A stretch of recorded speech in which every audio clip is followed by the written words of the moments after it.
everyone, welcome to Tech Talkies. Today I am going to start a new series of video on ADF. With the wide range of data stores available in Azure, there is a need to manage and orchestration the movement of data between them.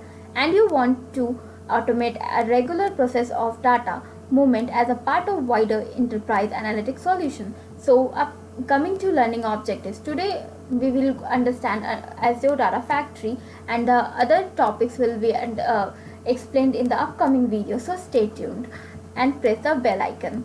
So let us understand the data factory.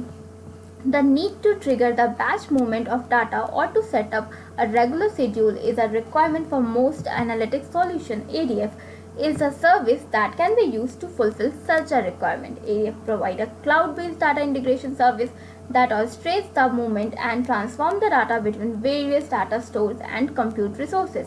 ADF is a cloud-based ETL and data integration service that allows you to create data-driven workflow for orchestrating data movement and transforming data at scale. Using ADF, you can create and schedule data-driven workflow called pipeline that can ingest data from disparate data stores. You can build complex ETL process that transform data visually with data flow or by using compute services such as Azure HD Insight Hadoop, Azure Databricks, and Azure Synapse.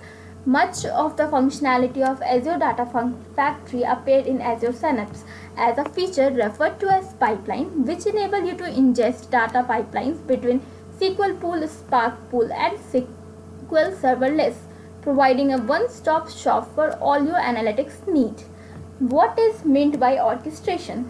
ADF has native functionality to ingest and transform data. Sometimes it will instruct another service to perform the actual work required on its behalf, such as Databricks, to execute a transformation query. So in this case, it would be Databricks that perform the work, not ADF.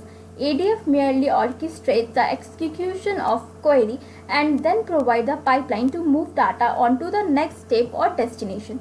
It also provides rich visualization to display the lineage and dependency between your data pipelines and monitor all your data pipelines from a single unified views to easily pin out issues and set up monitoring alerts. So now we will move to the data integration thing. So about orchestrating hybrid data integration at a scale. So in this, relational data, non-relational data, data processing and movement, any BI tool, advanced analytics, any languages like .NET, VB.NET, Scala, Python, these can be used. And the cloud, VB.NET and on-premises, these are our things we can work on them. So Azure Data Factory orchestration, pipeline activity, workflow and scheduling is the whole scenario what I have discussed. So if you like my video, please press the bell icon below, and thanks a lot. Stay tuned for upcoming videos. I will be available soon.